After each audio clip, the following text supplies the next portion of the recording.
we'll do an unboxing and we'll test it out.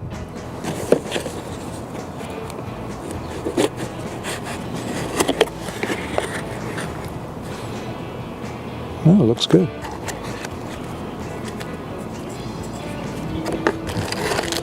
Charger. The dongle. Watch itself.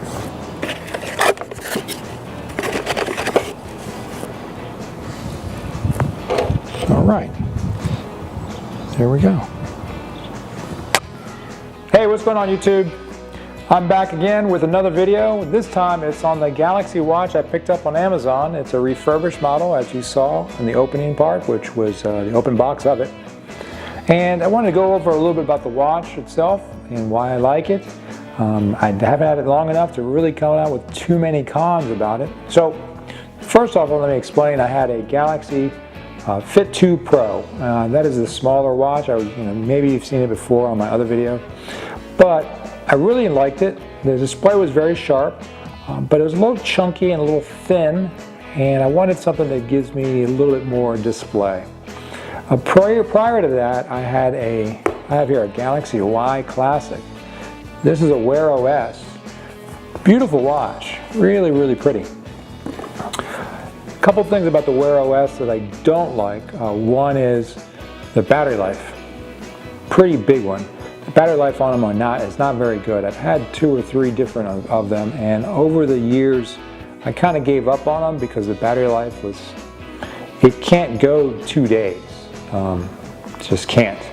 I keep always on display off, but it doesn't make any difference. But still, beautiful watch.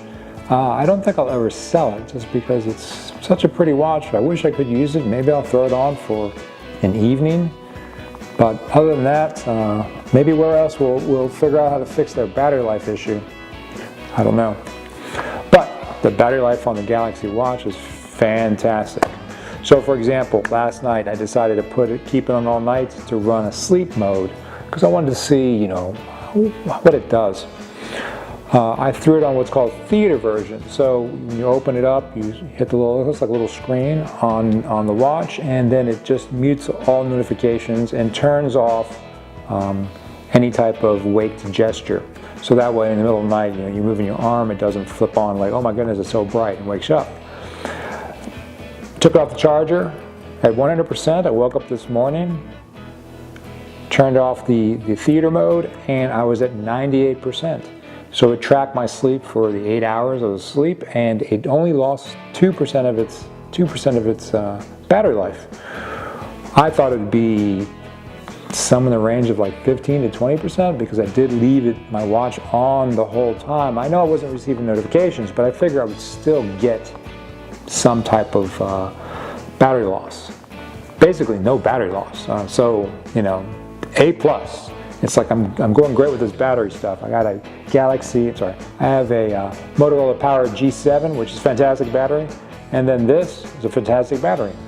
So on a regular day, notifications, phone calls, whatever, throughout the whole day, take it off the charger around 7 a.m., put it back on about, I don't know, maybe about 10 p.m. or so. I only lost about 20% of the battery, 25%. So I can definitely see this going 3 days without a problem. I mean 3 full days, not 3 days in the morning being on charger, but 3rd day, end of the evening, to then put it on a charger, which is great, which is what I wanted, which was a watch that was not always tethered to like, oh, where's my charger? That kind of thing. I'll show you, a little bit more of the watch, but the display itself is excellent. The actual bezel, the way it functions to revolve to get to everything. One of the problems I had with the Wear OS version of it, we always had to touch the screen to do anything. There was no way around it. You had to swipe up, swipe down, swipe left, whatever. And the screen got pretty grimy. I didn't like it. I didn't always have light touch. I had to touch the screen. Sometimes if my fingers were wet and then the screen wouldn't react.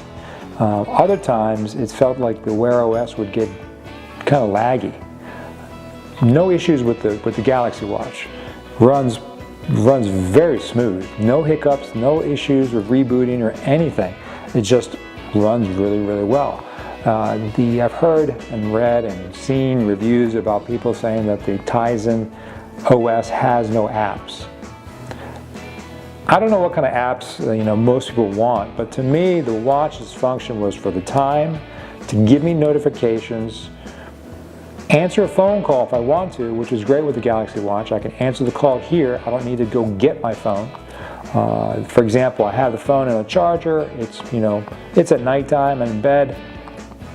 I get a phone call. I can just answer it right there, and it's a quick phone call. It's not going to be very long. Sounded great. There was no issues from the other side. They didn't even know I was using a watch. Of course the room was quiet, so it is a speakerphone, but great feature. Apps, I don't want maps on here. I don't really care for it. I got maps on my phone. I don't need anything but to control my phone for, say, music. Okay, I can control it on, off, play. Done. I don't need anything else. People say that the Wear OS has all these apps and you don't have these apps on the Samsung. It doesn't affect me at all. I don't think it should affect you at all. The core principle of the watch was for give you the time, great battery life, to have notifications, so then you grab your phone. Watches, in my opinion, are an accessory to the phone, not to be a standalone. Going to standalone, that's just like, I'll just strap my phone onto my wrist. I don't want to do that. I'm not looking for that. My phone is never too far away, and I'm sure it's not too far away from you either at any time. So you just need to have the sound of mind of it that, okay, I didn't miss that phone call, or I didn't miss that notification. Because we've all done that, where we thought it was on vibrate, or it was too quiet, or it was in the pocket, you left it in the jacket, you left it in the car. We've all done it. And then you miss the phone call, or you're waiting for the text, and then you can't figure out, like, oh crap, I missed it. So it's an accessory, and this is a great accessory. This one's a 46mm version. They have the 42, but the 42 was a little too small for me. This is I believe a 42, and it is smaller, but that's your own opinion. I did read that the 42 millimeter and it has a smaller battery than the 46. So when I say 3 days no problem, that's for the 46mm, not for the 42mm Galaxy Watch. Keep that in mind. I don't know what the milliamps size of that battery is, but keep it in mind that the smaller watch, smaller battery. Okay. What else? The watch itself, the band. I didn't think. Some people complain about the band. I think they thought it was kind of cheap. It feels just like any kind of silicone band. It has a nice feel. It's very flexible, which I do like. Sometimes you'll get these bands that are a little too stiff. This is nice and flexible. So I also read that they were having problems where it would seem to pick up a lot of dust. I didn't have that issue at all. It doesn't pick up any dust. Maybe that was in earlier models or earlier versions, or I don't know. But this one's fine. It doesn't pick up dust. It's not a dust collector on the wrists, on the watch bands. It does have a heartbeat measurer. Everything works really well. I can't complain about the watch because I'm coming from a Wear OS and a Galaxy Fit 2 Pro. The other watch I had, which was the Stratos, which I returned, that display was abominable. I just don't understand why you make that watch. But for other watches that I've seen out there, basically you have a Wear OS choices, and that's it. Maybe a TIG Pro. Again, it's going to be a Wear OS product, and I've had my time with Wear OS, and I'm moving on. The Wear OS has issues with battery life, and I'm trying to stay away from that. And the TIG Pro 2, you can get a much better battery life because it has 2 layers. Anyways, that's a whole different review. I don't have that watch, but from what I've read, it's still a Wear OS, and Wear OS to me is not the way to go. I recommend going with a Galaxy Watch. I don't have a Galaxy phone, but for what it does, it's the watch to get. Trust me on that. It is the watch to buy. But, all right. Well, I'm going to make this short today. So let's go ahead and say goodbye. And I'll catch you next time. Please subscribe. I love getting subscriptions. If you have any questions about the watch, I just got it, so I will answer anything I can answer. But send me questions. I do like questions, and I respond to them. I got a bunch of questions on my last video for the G7 Power, and people, it's been great. I really like it. But all right, so I'll catch you next time. Thanks. Have a great day.